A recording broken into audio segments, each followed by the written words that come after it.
자, 그러면 이제 윤곽 가공을 한번 해보겠습니다. 윤곽 가공. 그래서 윤곽 가공을 하려 그러면은 이제 가공 경로에서 들어가셔야 되겠죠. 가공 경로. 거기 보면은 윤곽 가공이라는 아이콘이 있으시죠. 클릭을 해주세요. 그 다음에 이거는 NC 파일 명이에요. 그래서 뭐뭐뭐.nc라고 표시가 되면서 저장이 되는 거예요. 그래서 제가 만약에 뭐 한글로 윤곽 가공이다라고 해놓으면은 나중에 윤곽 가공이라고 이제 정의가 되지는 거죠. 그래서 여기 보면은 Q에 이렇게 나와 있는 거를 Q라고 말씀을 드렸죠. 윤곽 체인을 선택하라고 했잖아요. 그러면은 다이스가 이렇게 잡고 있으니까 저 왼쪽이랑 오른쪽에서 들어간다고 말씀을 드렸었어요. 그렇죠? 그래서 이렇게 항상 체인은 어떠한 요소의 중앙을 바라보면서 화살표가 생성이 된다 그랬어요. 이쪽 끝을 선택을 해주시면은 이렇게 시작을 나타내는 화살표가 녹색으로 생기는 거죠. 끝을 나타내는 화살표는 빨간색입니다. 그래서 지금 현재 이렇게 테두리가 다 이어져 있어야 되기 때문에 빨간색 화살표가 보인다 그러면은 중간에 체인이 겹쳐 있다든가 끊어져 있다는 얘기예요. 그리고 다 선택이 되셨으면은 확인 키를 눌러주시면 됩니다. 그러면 2D 가공 경로 윤곽이라는 이런 창이 하나가 뜨죠. 그렇죠? 그래서 이 섹션이 나눠져 있으면서 현재 뭐 가공 형태 섹션에서는 윤곽이냐 포켓이냐 베이싱이냐 슬롯이냐 여기서 선택을 할 수가 있는 거예요. 근데 우리가 윤곽으로 들어왔기 때문에 윤곽이 선택이 되어져 있는 거고요. 그 다음에 공구 탭으로 넘어갈게요. 공구를 눌러 보시면은 지금 현재는 18 플랫 엔드 밀이 선택이 되어 있는데 아까 우리 거 보셔서 아시겠지만은 여기는 6파이보다 작은 공구를 사용을 해야지 작업이 된다고 말씀을 드렸어요. 그쵸? 그러면은 여기서 마우스 우클릭 눌러가지고 새 공구 생성을 할 수도 있지만은 이 마스터캠에서는 약 250여 개의 공구를 제공을 해주고 있습니다. 그래서 공구 목록 선택을 누르신다던가 아니면은 밑쪽에 있는 공구 목록 선택을 누르시면은 선택을 할 수 있게 되어 있어요. 그럼 눌러보시게 되면은 이렇게 공구 선택이라는 이런 창이 뜹니다. 그래서 여기서 내가 공구의 목록을 저장이 되어 있는 데에서 여러 가지 공구 중에 선택을 할 수가 있으신 거예요. 그래서 지금 현재는 처음 했기 때문에 마캠에서 기본적으로 제공해 주고 있는 밀리미터 공구가 선택이 되어 있어요. 그래서 뭐 종류가 윤곽 가공에서 쓸 수 있는 것들이 쭉 나와 있는 겁니다. 현재 뭐 거르기라는 걸 한번 눌러 보실게요. 그러면은 공구 종류가 상당히 많은데 갖다 대보면은 이렇게 엔드밀 평이라고 쓰여 있죠. 이게 평 엔드밀을 나타내는 거고 그 옆에 거는 엔드밀 볼이라고 써 있죠. 볼 엔드밀을 나타내는 거고요. 그 옆에 있는 거는 엔드밀 블로우즈라고 돼 있잖아요. 블로우즈 엔드밀을 얘기를 하는 겁니다. 그래서 우리는 평 엔드밀을 사용을 할 거고요. 그러면 공구 지름을 여러분들이 선택을 할 수가 있어요. 현재 취소라고 되어 있는 거는 여기서 확인해 보시면 아시겠지만은 공구가 쫙 다 나와 있는 거예요. 공구통에서 제공하고 있는 공구들이. 아시겠죠? 근데 다시 거르기를 보시게 되면은 내가 공구 사이즈를 지정을 해가지고 공구를 선택하고 싶다 할 때는 얘를 눌러가지고 선택을 할 수가 있는 거예요. 그러면 같음, 뭐 수학 기호로 따지면은 리콜을 얘기를 하는 거예요. 이퀄, 같다. 보다 크다. 그쵸? 어떠한 값을 넣은 것보다 큰 공구 선택할 때 어떠한 것보다 어떤 값보다 작은 공구를 선택을 할 때 아니면은 어느 범위에서 공구를 선택할 때 사용할 수가 있는 겁니다. 근데 만약에 내가 뭐 6파이보다 작은 거를 선택을 한다고 했을 경우에 얘를 눌러 주시게 되면은 이렇게 확인 눌러 주시면은요 6파이보다 작은 공구들이 나오는 거예요. 그래서 이 중에서 더블 클릭으로 선택을 할 수가 있는 거죠. 할 수가 있으시겠죠 여러분들? 근데 만약에 내가 딱 지정을 해가지고 4파이로 하겠다 하면 여기다가 4를 눌러 주시면은 파이가 4파이인 것만 선택이 되시는 거예요. 선택이 되시나요? 물론 밑에 체크가 되어 있어서 거르기 소팅이 된 것만, 필터링이 된 것만 나오는데 이 필터를 풀어버리시면은 다 나오는 거예요. 600개가, 683개 나오네요. 그쵸?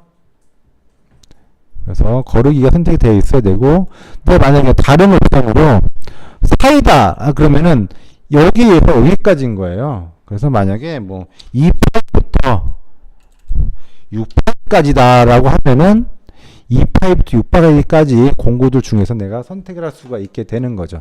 그러니까 필터예요. 거르기 필터. 이해하시겠죠? 만약 여러분들이 이제 필터라고 써져 있었으면은 오히려 더 이해하기가 쉬웠을 수도 있어요. 그래서 4파이를 더블 클릭해 주시면은 이렇게 내려왔죠. 그렇죠? 그래서 여기서 값을 수정을 하셔도 되시고요. 더블 클릭을 하셔가지고 여기서 값을 수정하셔도 됩니다. 그래서 이 평행드밀에 대해서 공구 번호가 213번으로 되어 있어요. 그렇죠? 만약에 내가 이거를 213번이 아니라 1번으로 사용을 하겠다 하시면은 얘를 1번 누르셔가지고 그렇죠? 바꿔 놓으시면 되겠죠? 그래서 헤드 번호는 중요치가 않으시고 다른 값들은 기본적으로 다 세팅이 되어 있어요. 그래서 크게 손댈 필요는 없으신 거고요. 이런 것들을 크게 신경을 쓰고 싶지 않기 때문에 마켐에서 제공해주고 있는 공구를 사용을 한 거예요. 그 다음에 뭐 종류는 내가 평행드밀 선택했으니까 맞는 거고요. 초반에서는 제가 어느 정도 간격으로, 어느 정도 스핀들로, 어느 정도로 피드로 가공을 할 건지를 선택을 하게 되어 있습니다. 그래서 기본적으로 뭐 이런 것들을 하셔도 되고요. 간격 우리가 여러 번 나눠서 하니까 넣으실 수가 있으시고, 그 다음에 경보전값, 장보전값 이거는 우리가 여기서 공구 번호를 받기 때문에 이 코드도 따라가게 되어 있어요. 그래서 이송 속도 피드가 되겠죠. 내가 피드를 만약에 뭐 400으로 했다. 주축 이송 속도 Z축 이송 속도를 내가 이 첫 번째 이송 속도는 XY 이송 속도라고 보시면 돼요. 그렇죠? 그래서 XY 따로 보통 Z 따로 움직인다고 말씀을 드렸을 거예요. 그렇죠? 그래서 이거를 달리 주고 싶으시면은 내가 만약에 Z축으로는 좀 천천히 움직였으면 좋겠다 하면 넣으시면 되고요. 복귀 속도 급속 이송으로 안 가고 여기 보시게 되시면은 급속 이송 복귀라고 체크가 되어 있기 때문에 이 값을 넣더라도 얘가 비활성화가 되어 있는 거예요. 그래서 뭐 급속 이송으로 복귀하기 때문에 이것은 중요치가 않고요. 주축 회전 속도 스핀들을 얘기를 하는 거죠. 그래서 만약에 뭐 4000이다 그러면은 값을 넣어주시면 되고, 그 다음에 절상 날의 수를 바꾸고 싶으면 바꿔주시면 됩니다. 우리가 밑에서 보통 두 날짜리를 쓰니까 두 날 해주시면 되는 거고요.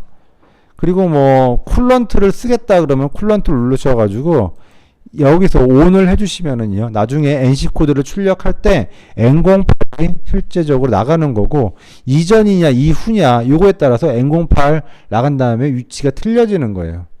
가공 시작 이전이냐 뭐 그 따져보면 나중에 바꿔보시면 돼요. 이건 차후에 한번 해볼 거고요. 그래서 이름 나중에 NC 코드 따져 나갈 때 거기에서 이름도 이게 나갑니다. 확인해 주시면은 값들이 싹 다 바뀌었죠. 그쵸? 거기서 뭐 폴더는 크게 중요치 않는데 참고로 한다 그러면은 우리가 이제 뭐 2D 가공이나 2.5D 가공에서는 이 폴더가 그렇게 중요치는 않아요. 근데 나중에 뭐 4축이나 5축 같은 경우 올라가게 되면은 3D 가공이라든가 올라가게 되면 홀드도 중요합니다. 그래서 만약에 우리가 BT30을 사용하기 때문에 목록 열기를 하셔가지고요, BT30을 선택해 주시면 돼요. BT30 중에서 여러 가지가 있는데 뭐 밑에 기계에서 보셔서 아시겠지만은 BT30이어도 우리가 사이즈가 여러 가지가 있었잖아요. 그렇죠? 그래서 BT30에서 만약에 우리가 좀 작은 걸 쓴다. BT30에 뭐 20mm짜리를 쓴다. 아니면 조금 큰 거 뭐 32mm짜리 쓴다. 뭐 이런 것도 선택을 해 주시면 되는 거예요. 그래서 밑에서 해당 거를 맞춰서 주시면 되는 거예요. 홀더를 어떤 걸 쓰는 건지. 아까 내려가서 잠깐 봤더니 이 정도 우선 많이 쓰고 30이나 요거나 그 두 개를 많이 쓰더라고요. 그래서 한번 해주시면 될 것 같고, 절삭 포맷에서 보시게 되면은 보정 형태, 여러분들 보정에 대해서 아시죠? G41이냐 42냐 이런 거와 관련이 있는 건데, 이 캠에서는 컴퓨터냐 컨트롤이냐 중복 보정이냐 이 세 가지 뭐 안함이냐 이런 것들을 보시면 되는데, 컴퓨터를 하게 되면은 컴퓨터가 이 윤곽에서 살짝 반경만큼 떨어져 가지고 떨어져 가지고 이제 툴패스가 나는 거예요. 툴패스가. 그리고 컨트롤로 하시게 되면은 윤곽에 따라서, 윤곽선에 따라서 이제 툴패스가 나면서 나중에 G41 코드라든가 G42의 보존 코드가 발생을 하는 겁니다. 중복 보존 같은 경우는 우리가 나중에 어떤 때 사용하시냐면은 이 정밀 치수를 만들 때 가공을 하고 확인을 하고 치수 부족분만큼 보존값에 의해서 조절을 할 때가 있어요. 그럴 때 사용하시는 게 중복 보정이십니다. 나머지 역중복 보정이 안 하면 이제 뭐 타고 가는 거죠, 그냥. 그래서 보통 우리가 시장 단계이기 때문에 컴퓨터를 이용해서 사용하겠습니다. 그리고 왼쪽이냐, 보정 방향, 왼쪽이냐, 오른쪽이냐, 이거는 이제 G41은 왼쪽, G42는 오른쪽이 되겠죠. 그쵸? 그 다음에 공구 길이 보정을 할 때 날끝, 이거는 나중에 좀 3D 가공을 할 때 얘기를 드릴 거예요. 날끝. 그 다음에 모터 가공부에서 샤프냐 샤프 안함이냐, 보통 샤프함을 선택을 해요. 그래서 이것도 나중에 설명을 드릴 거고, 그 다음에 측면 여유값, 정상 여유를 얘기를 하는 거죠. 정상 여유를요. 그 다음에 깊이 가공, 윤곽 가공을 할 때 여러 회 나눠서 가공을 할 때 사용을 하시는 거고요. 그 다음에 진입 뽑기는 이렇게 진입하고 나갈 때 가공이 한꺼번에 뭐 충돌이 나던가 이런 경우 별로 안 좋기 때문에 사용하시는 겁니다. 그 다음에 링크 파라메타는 이제 깊이값 주시는 거죠. 참고로 한번 하기 위해서는 절대값으로 마이너스 한 3 정도로 한번 해볼게요. 그래서 확인을 하시게 되면은 이렇게 툴체인이 생겼죠. 컴퓨터가 있기 때문에 반경만큼 빠져나온 상태에서 툴패스가 생성이 되었습니다.